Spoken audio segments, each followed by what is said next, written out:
Hello, this is Grandmaster Hans Zeben back, and in this chapter we're going to be covering one of the main chapters, the move 3c6. Now, this is going to be the shortest video and the shortest chapter by a long shot, because after d5, bishop f4, c6, basically every single thing here transposes.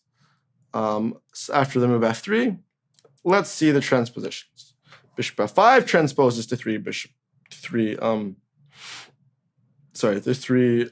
f5, for example, bishop f5, e3, now c6. So c6, e3, g6, for example, transposes to g6, e3, c6.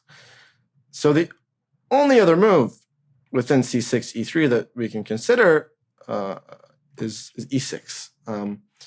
So this is going to be a short one. Oh my God, it's going to be a fun one because I'm snorting just because I'm such a happy person that I set up the entire course to make this super simple.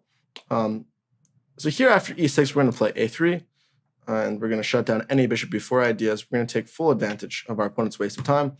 After bishop b6, we're going to play queen to f3, again reinforcing the f4 bishop. And let's say they try to play c5. We have quite a nice idea, takes, and g4 here. We're going to push, and then we're ready to play queen to g3. e4, knight c6 castles. The point is after castles, g5, knight d6, we play queen e3.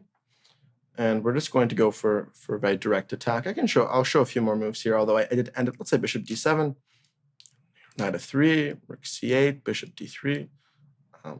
And we're not really under any direct attack. We're pretty solid. If the knight ever goes to a5, we can enter to e5. The knight on e8 is really bad, right? Whereas you're going to go c7 to a8 to b6, c7 to a6 to b4. Again, we're just going to go h4, h5, g6, and h6. So we have very, very natural play. In regards to sort of deviations, again, bishop takes f4 wouldn't make much sense, right? Just how you're going to support c5.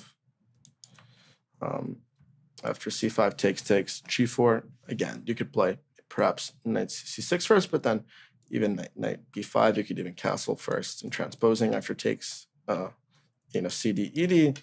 So here, there's not really much opportunity for opponents to sort of switch up, right? Like, maybe bishop b7 could be considered, but here we can just continue with our normal plan with sort of knight f3. And if they ever go c5, we can play knight b5. Again, like h3, bishop b2, or bishop d3 and castles. Again, this is not like a critical variation, and the video for this is going to be painfully short, but I sort of set up the entire chapter to sort of, let's say in this chapter, I covered this position here. That would just sort of make things so much more confusing because you'd have to really mentally, by me putting bishop f5, e3, c6, and every position with bishop f5 or every position with g6 all into one place, you'd learn all of the thematic ideas at once, which would just be much better for it resonating.